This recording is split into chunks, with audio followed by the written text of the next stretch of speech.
झांसी में 9000 मकानों को तोड़े जाने का मामला लगातार आगे बढ़ता जा रहा है। ललितपुर से विधायक राम रतन कुशवाहा आज अनशन स्थल पर पहुंचे हैं। क्या बातचीत हुई आपकी इनकी, राम रतन जी? देखिए, मैंने अखबार के माध्यम से इस मैटर को देखा था और फिर मुझे हमारे धर्मेंद्र भाई और अन्य लोगों ने फ़ोन किया कि हम लोग धरना पर बैठे हैं विधायक जी और 9-10 हज़ार मकानों को गिराने की आदेश हुए हैं। एनजीटी हो या कोई हो, महायोजना जब बनती है तो लोगों को सुनना जाता है, उनको आपत्ति करने का पूरा वो दिया जाता है मौका। और इस मामले में ऐसा लगता है कि यहाँ पब्लिक को सुना नहीं गया और मनमाने ढंग से जैसे भी हो एनजीटी के पास क्या सबूत भेजेगा, क्या साक्ष्य भेजेगा कि जगह जब खाली नहीं थी तो कैसे वहाँ महायोजना तैयार हुई। और महायोजना में महापार्क बनाने की जो योजनाएं हैं, झांसी में बहुत ज़मीन है अभी, जहाँ आवासीय पर्पज़ से पूरी ज़मीनें हैं और मकान बन गए हैं, वहाँ किसी तरह से इस तरह की तोड़फोड़ की कार्रवाई मेरे हिसाब से नहीं होना चाहिए।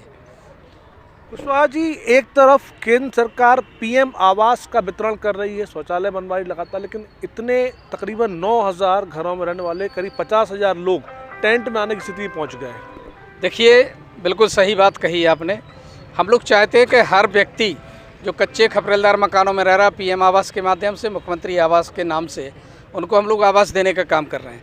और माननीय मुख्यमंत्री जी के निर्देश भी हैं कि किसी भी गरीब को हटाया न जाए। अगर उसकी ज़मीन मान लो सरकारी भी है तो भी उसको पहले व्यवस्थित करने की व्यवस्था करो, बाद में सरकारी ज़मीन खाली करानी, यानी उसको रहने की व्यवस्था सरकार की ओर से हो जाए, तब सरकारी ज़मीन को खाली कराया जाएगा।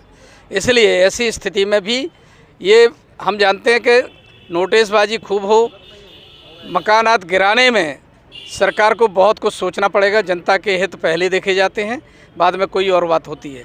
और 10,000 परिवारों के साथ अगर इस तरह की बात होगी तो मैं तो इन परिवारों के साथ हूँ। अपनी सरकार के लिए मैं हर तरह से अपनी बात रखूँगा और यही सुनने इनके बीच में आया था कि क्या परेशानी है, और अपनी बात मैं माननीय मुख्यमंत्री जी से इनके माध्यम से ज़रूर रखूँगा। आपका नाम भी भगवान राम के नाम पे है और 22 तारीख को प्राण प्रतिष्ठा हो रही है अयोध्या में।